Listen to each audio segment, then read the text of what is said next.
আসসালামু আলাইকুম এভরিওয়ান। বোনের মৃত্যু গল্পের ৩ নম্বর পর্ব। আর ভিডিওটা যদি ইউটিউব থেকে দেখো তাহলে অবশ্যই চ্যানেলটা সাবস্ক্রাইব করে দিবা, আর যদি ফেসবুক পেজ থেকে দেখো তাহলে অবশ্যই পেজটা ফলো করে দিও। তো চলো বেশি কথা না বলে গল্প শুরু করা যাক। এই ট্রেনের ভেতরে আজকে আপনাকে মারা হবে, এটা জানেন? এটা বলতেই ছেলেগুলো বসা থেকে উঠে আমার কাছে এসে দাঁড়িয়ে গেল। আমি এখন ভয়ে কাঁপতে লাগলাম। ভয়ে ভয়ে বললাম, আপনি কে? এটা কি আমি জানতে পারি? মেয়েটা বলল, এতদিন তোর আসার জন্য অপেক্ষা করেছি। তোর দাদা আমার বাবাকে শরীর থেকে মাথা আলাদা করে খুন করেছে, আর আমি তো আজকে এই দিনের জন্যই অপেক্ষা করছি। ভেবেছিলাম হয়তো তোর বাবা আসবে, কিন্তু তুই আসলি। আমি বললাম, দেখুন যা করেছে আমার দাদা করেছে, আমি তো কিছুই করি নাই, তাহলে আমাকে কেন মেরে ফেলবেন? মেয়েটা বলল, এই তলোয়ারটা দে। একটা ছেলে ইয়া বড় একটা ছুরি দিতে দিতে বলল, চিন্তা করিস না, আজকে তুই মর, খুব শীঘ্রই তোর বাবা মাকে তোর কাছে পাঠিয়ে দিব। আমাকে যদি মেরেও ফেলে তাও আমি মুখে কিছু বলবো না, তবে আমার মায়ের নামে কেউ কিছু বললে আমার শরীর জ্বলে। আমি বললাম, আমাকে তো আগে মেরে দেখ, পরে আমার আম্মুর কথা বলিস। মেয়েটা বলল, মৃত্যুর সামনে বসে মৃত্যুকে আলিঙ্গন করতেছিস আর বলিস আমাকে আগে মেরে দেখ। এখানে আজকে তোকে বাঁচানোর মতো কেউ আছে নাকি? আমি বললাম, আমি মারার আগে আমাকে মেরে ফেল, না হলে? মেয়েটা বলল, না হলে কি করবি তুই হিজড়া শালা? তোর নাকি রাগ নাই? তুই আবার আমাদের কি করবি? সাথে সাথে ঠাস করে মেয়েটার গালে 2টা চড় দিলাম। আমি বললাম, তোর সাহস তো কম না, আমার মা আমাকে যা ইচ্ছা বলবে, তাই বলে তুই কেন আমাকে এগুলা বলবি? সাথে সাথে একটা ছেলে আমার গলা চেপে ধরে বলল, ম্যামকে চড় দেওয়ার সাহস তোর কি করে হলো? মেয়েটা বলল, এই তোরা ওকে ছাড়, দেখি ওর কত বড় কলিজা আছে, আজকে তোর ভেতরে কি কি আছে সব কেটে কেটে দেখব। হঠাৎ ট্রেনের বগি আপনা আপনি অন্ধকার হতে লাগলো, কিছুই দেখা যায় না, কেউ আসছে মনে হয়। আর অন্ধকারে কে জানি আমাকে টান দিয়ে ধরে দরজার কাছে এসে ঠেলা দিয়ে বাহিরে ফেলে দিল। মনে হচ্ছে যেন আমি একটা গাড়ির ভেতরে গিয়ে পড়েছি, তবে মাথায় আঘাত লাগার কারণে অজ্ঞান হয়ে গেলাম। যখন আমার জ্ঞান ফিরল তখন দেখি আমি একটা হলরুমে চেয়ারে বসানো অবস্থায় পড়ে আছি, আর আমার সামনে সম্পূর্ণ একটা পরিবার বসে আড্ডা দিচ্ছে। আমার সমবয়সী একটা ছেলে জিজ্ঞেস করলো, ভাইয়া আপনার জ্ঞান ফিরেছে? আমি বললাম, কিন্তু আমি এখন কোথায় আছি কিছুই তো বুঝতে পারছি না। তখন কাকা বলে উঠল, তোমার মায়ের সাথে আমার কথা হয়েছে, উনি তোমাকে এখানে পাঠিয়েছে, আর ট্রেন থেকে বাঁচিয়ে এনেছি তোমাকে আমি। আজকে আমি তোমাদেরকে সবচেয়ে বিশ্বস্ত বুকমেকার ওনেক্স সম্পর্কে বলতে চাই, যেটি পিএসজি এবং সিরিয়ার অফিসিয়াল পার্টনার। এই অ্যাপে আপনি cricket, football, tennis live match দেখতে এবং তাদের স্কোর ভবিষ্যৎবাণী করে সহজেই অর্থ উপার্জন করতে পারবেন। সেই সাথে BMW গাড়ি, আইফোন, ল্যাপটপ এবং আরও অনেক নগদ পুরস্কার জেতারও সুযোগ রয়েছে। এই অ্যাপটিতে আপনি crash, crystal, under and over 21 ইত্যাদি গেম খেলে সহজেই আয় করতে পারবেন। সাইন আপ করার সময় আমার প্রচার কোড রিদওয়ান8 ব্যবহার করে আপনার প্রথম জমাতে 24,000 টাকা পর্যন্ত পান। আপনি বিকাশ, নগদ, ব্যাংক, ক্রিপ্টো, পেপাল এবং অন্যান্য সহজ পদ্ধতির মাধ্যমে সহজেই আপনার জেতা টাকা তুলতে পারবেন। এখানে আপনি 24 ঘন্টা 7 দিন গ্রাহক সহায়তা পাবেন। তাই এখনই গুগলে ওনেক্স সার্চ করে অফিসিয়াল ওয়েবসাইটটিতে গিয়ে রেজিস্ট্রেশন করুন। আর রেজিস্ট্রেশনের সময় অবশ্যই আমার প্রচার কোড রিদওয়ান8 ব্যবহার করে প্রথমবার ডিপোজিটে 24,000 টাকা পর্যন্ত পান। আমি বললাম, অনেক অনেক ধন্যবাদ কাকা, আপনারা না থাকলে আজকে হয়তো আমি বাঁচতে পারতাম না। এমনিই তুই কালকে মারা যাবি। একটু আস্তে করে কে জানি এই কথাটা বলল। আমি বললাম, কি মারা যাব মানে? এটা বলতেই সকলেই আমার দিকে একদৃষ্টিতে তাকিয়ে আছে। কাকা বলল, আচ্ছা বাবা, এত দূর থেকে এসেছো, যাও হাত মুখ ধুয়ে আসো। একটা ছেলে বলল, ভাইয়া আমার সাথে আসেন। আমি বললাম, চলো। ওদের বাসার সামনে পুকুরে নিয়ে গেল। আমি বললাম, তোমাদের পুকুরটা খুব সুন্দর। ছেলেটা বলল, এখানে আমরা সবাই গোসল করি। আমি বললাম, আমাদের শহরে তো এসব পুকুর দেখাই যায় না, শুধু বিল্ডিং আর বিল্ডিং, ওইগুলা দেখে এখন বিরক্ত হয়ে গেছি। আচ্ছা, তোমার নামটা তো জানা হলো না। ছেলেটা বলল, জি ভাইয়া, আমার নাম সুমন। আমি বললাম, খুব সুন্দর নাম। আচ্ছা, একটা কথা আমি শুনেছি, এই গ্রামে যারা আসে তারা নাকি আর যেতে পারে না। সুমন বলল, এত কথা বলেন কেন ভাইয়া? আমি বললাম, রাগ করলা নাকি? সুমন বলল, না, রাগ করার কি আছে, তবে এসব কথা আমার কাছে বলবেন না। আমি বললাম, কি ব্যাপার, পানির মাঝে রক্তের মতো কি দেখা যায়? সুমন বলল, এসব কিছু না, আপনার কাজ হয়ে থাকলে চলেন। আমি বললাম, চলো। ভেতরে যেতেই আমাকে টেবিলে বসিয়ে সবাই খাবার বেড়ে দিতে লাগলো। কাকা বলল, তোমাদের সাথে আত্মীয়তা করব, এটা আমার ভাগ্যের বিষয়, জানো বাবা। আমি বললাম, এমনটা বলবেন না কাকা। কাকা বলল, তোমার দাদা খুব ভালো মানুষ ছিলেন। শুধু মানুষ? আমি বললাম, আর বলা লাগবে না, আমি সব জানি। সুমন বলল, তোমার মা বাবাকে সাথে নিয়ে আসতা, ওনাদের সেবা যত্ন করার খুব ইচ্ছে আমাদের। কাকা বলল, বড়দের মাঝে কথা বলতে হয় না, তোকে এটা শিখাইনি? তুই কি একটু চুপ থাকতে পারিস না? সুমন বলল, প্রতিশোধের নেশায় অন্ধ হয়ে গেছি, না হলে শহর থেকে ওদের তুলে আনবো। আমি বললাম কি হয়েছে কাকা? কাকা বলল, আরে বাবা এমনিই ছেলেটার মাথায় একটু সমস্যা আছে, তুমি বাদ দাও। খাওয়া দাওয়া শেষ করে কাকা বলল, যাও ওই পাশের রুমে আমার মেয়ে তোমার জন্য অপেক্ষা করছে, তুমি দেখা করে আসো। আমি বললাম কিন্তু কাকা। কাকা বলল, আরে যাও যাও, ভয় পেও না। আমি আর কিছু বললাম না। আস্তে আস্তে হেঁটে কাকার দেখানো রুমটাতে চলে গেলাম। দেখি বিছানার উপর একটা মেয়ে বসে আছে, তবে মেয়েটার কপালে কালো একটা রং লাগানো, আর নাকের দুই সাইডে রক্তের দুইটা লম্বা করে দাগ আছে, আর ঠোঁটের নিচে সুন্দর করে একটা ট্যাটু করা। এগুলো দেখে আমি খুব অবাক হয়ে গেছি। মুখে এসব কি দিয়েছে? কই আমি মেয়ে দেখতে এসেছি সাজুগুজু করবে তা না, আবার মুখে কি সব লাগিয়ে বসে আছে। তবে মেয়েটা সুন্দর আছে বলতে হয়। মেয়েটা আমাকে দেখে দাঁড়িয়ে পড়ল। মেয়েটা বলল, কি ভাইয়া কেমন আছেন? আমি নির্ভয়ে বললাম, যার কাছে ভবিষ্যতে তোমার বিয়ে হতে পারে তাকেই ভাইয়া ডাকছো? মেয়েটা বলল, আমি এমনই, তবে আপনার সাথে আমার বিয়ে হবে এটা শিওর দিল কে? আমি বললাম, তোমরা তো খুব আজব কথাবার্তা বলো। মেয়েটা বলল, আমি মানুষটাই এমন, আমাকে দেখে সবাই ভয়ে থরথর করে কাঁপতে থাকে। আমি বললাম, আপনাকে দেখে তো আমার ভয় লাগছে না। মেয়েটা বলল, সময়ের জন্য অপেক্ষায় থাকেন, সময়ে সব বুঝিয়ে দিব। আমি বললাম, আচ্ছা আপনার মুখে এসব কি করা? কিছুই তো বুঝতে পারছি না। মেয়েটা বলল, এগুলো জেনে আপনি কি করবেন? আমি বললাম, যাকে বিয়ে করব অবশ্যই তার সম্পর্কে জানতে হবে। মেয়েটা বলল, এই ছেলে এত বিয়ে বিয়ে করবি না, শরীর থেকে মাথা আলাদা করে হাতে ধরিয়ে দিব। আমি বললাম, খুব ভালো মজা করতে পারেন দেখি আপনি, এখন বলেন মুখে এসব কি? মেয়েটা বলল, কপালে যে কালো রংটা আছে ওইটা দেওয়ার মানে 100-200 জনকে মারার ক্ষমতা আমার আছে, আর নাকের মাঝে লাল রক্তটা মাত্র একজনকে মেরে এসেছি, এই জন্য ওই রক্ত দেওয়া।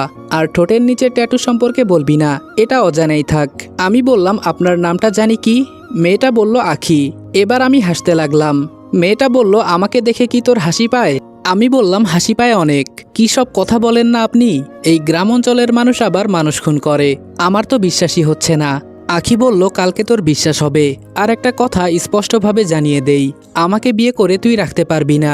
আমি বললাম, আপনি বাঘ না ভাল্লুক যে আপনাকে বিয়ে করে আমি রাখতে পারবো না? আখি বলল, আমার আসল রূপ দেখলে চিৎকার দিয়ে মারাও যেতে পারিস। আমি বললাম, সেই কতক্ষণ হলো এসব আলতু ফালতু কথা শুনিয়েই যাচ্ছেন। আখি মুচকি হেসে বলল, তোরে বোঝানো যাবে না। আমি বললাম, আমি বুঝতেও চাই না। আখি বলল, এত দূর থেকে যেহেতু এসেছিস তোকে একটা অফার দেই, তুই চাইলে আমার সাথে শুতে পারিস, তাও বিয়ের কথা বলিস না। আমি বললাম, হঠাৎ করে নিজেকে এত সস্তা করে দিলেন, বুঝলাম না। আর আপনি কি আমাকে বিয়ে করবেন? আমি কি আপনাকে এখানে বিয়ে করতে এসেছি নাকি? আখি বলল, তাহলে তুই এখানে কি জন্য এসেছিস?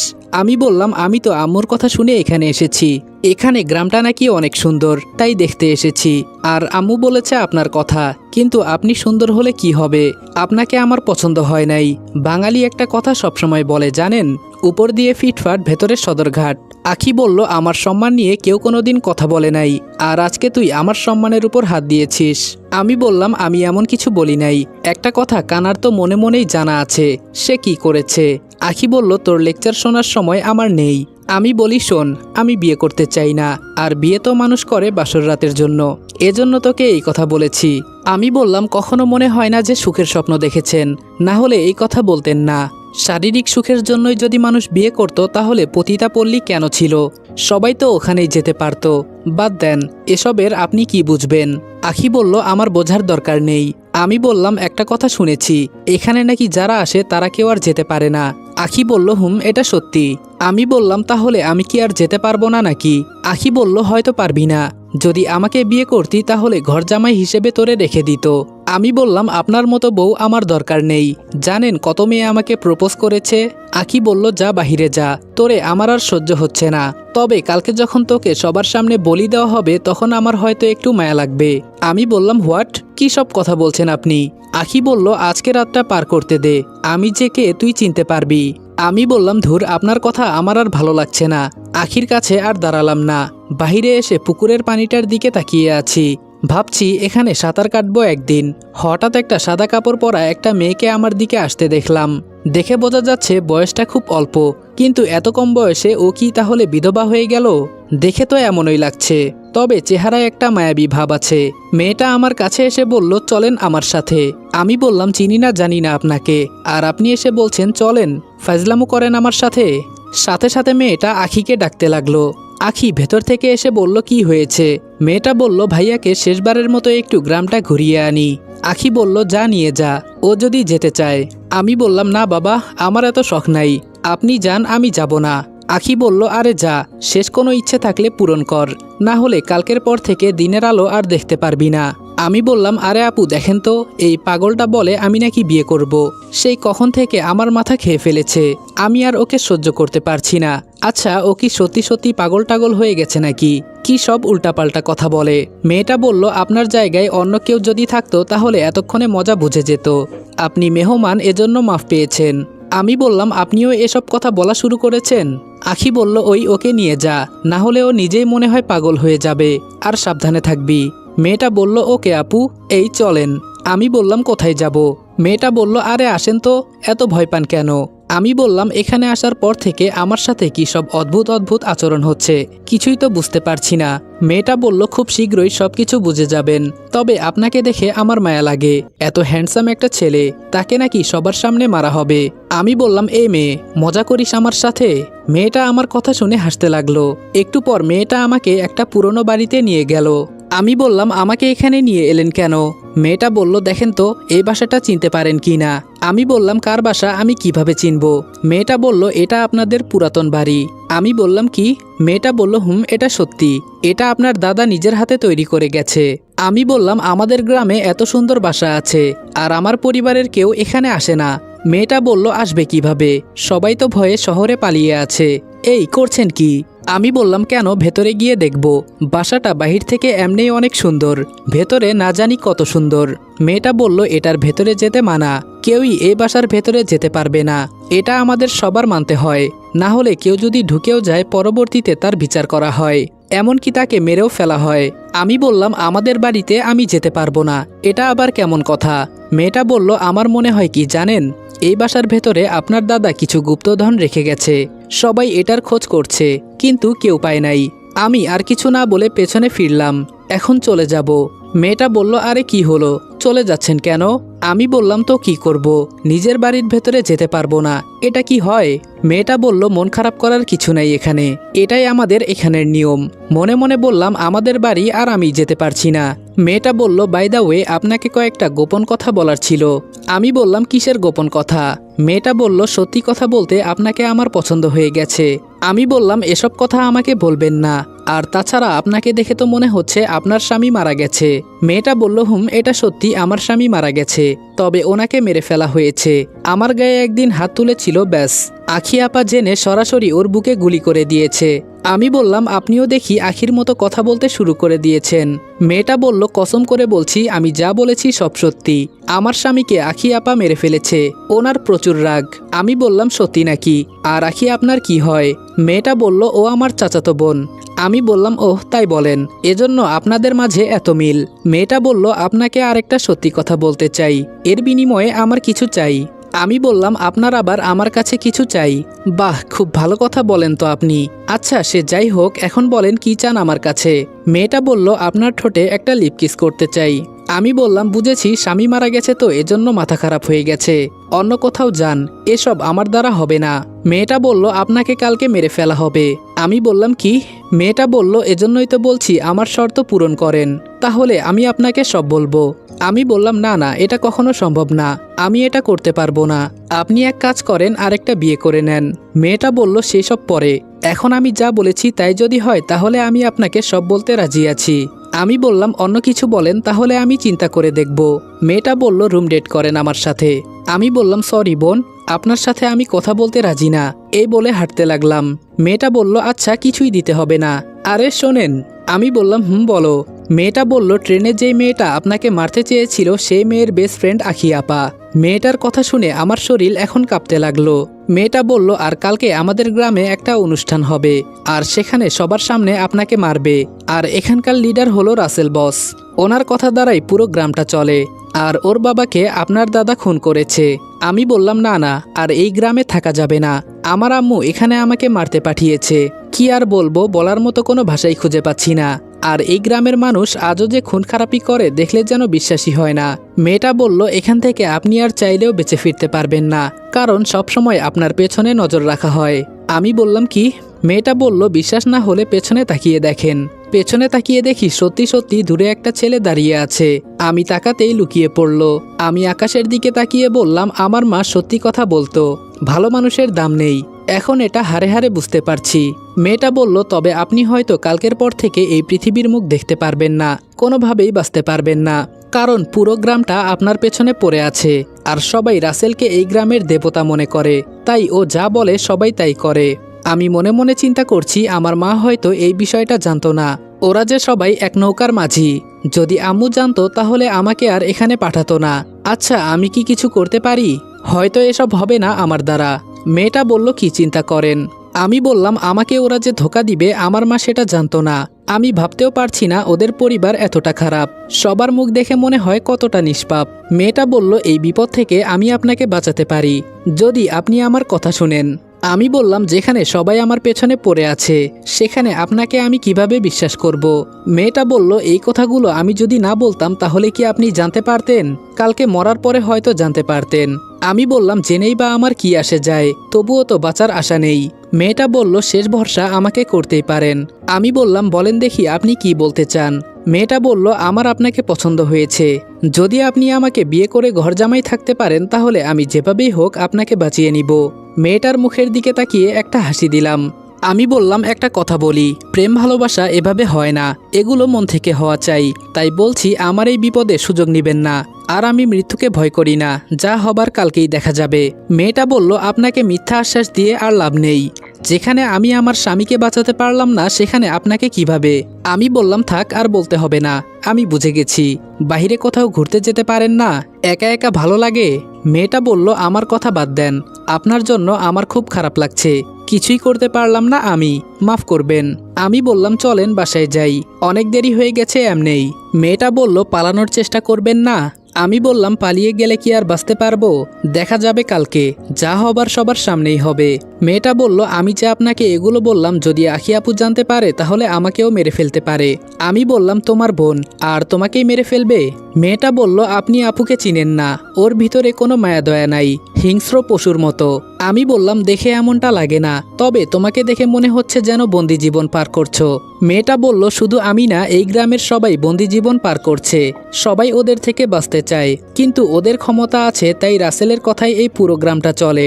আমি বললাম, শুনে খুব খারাপ লাগলো, আমি যদি পারতাম সবাইকে মুক্ত করে দিতাম, কিন্তু পুলিশ কি করে? মেয়েটা বলল, ওদেরকে টাকা দিয়ে কিনে ফেলেছে। আচ্ছা, এত কিছু জানার পরেও আপনি কিভাবে স্বাভাবিকভাবে কথা বলছেন? এই মুহূর্তে যদি আমাকে বলা হতো কালকে আমার মৃত্যু, আমি তো কই গিয়ে যে পালাতাম ঠিক ঠিকানা নেই।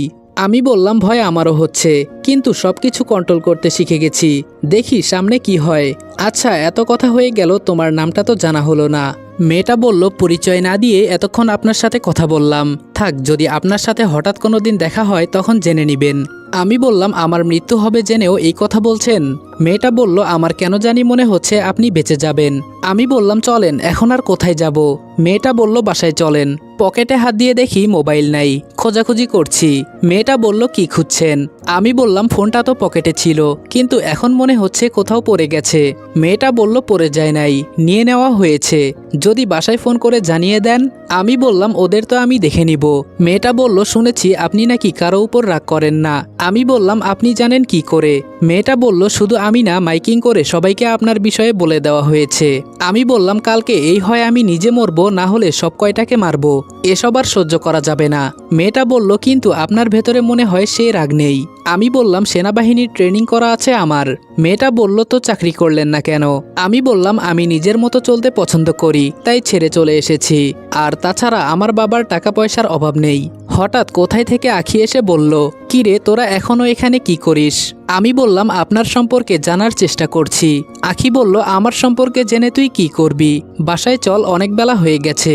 আমি বললাম, আমার ফোনটা খুঁজে পাচ্ছি না, আপনার ফোনটা একটু দিবেন, আম্মুর সাথে কথা বলবো। আখি আমার দিকে তাকিয়ে বলল, কারোর সাথে কথা বলার চেষ্টা করিস না, না হলে তুই বিপদে পড়বি। হেঁটে হেঁটে বাসায় যাওয়ার পর আমাকে ভেতরে ঢুকিয়ে বাহির থেকে দরজায় তালা ঝুলিয়ে দেওয়া হয়। তাহলে কি আমি এখান থেকে বেঁচে ফিরতে পারবো না? সত্যি সত্যি মেরে ফেলবে ওরা আমাকে।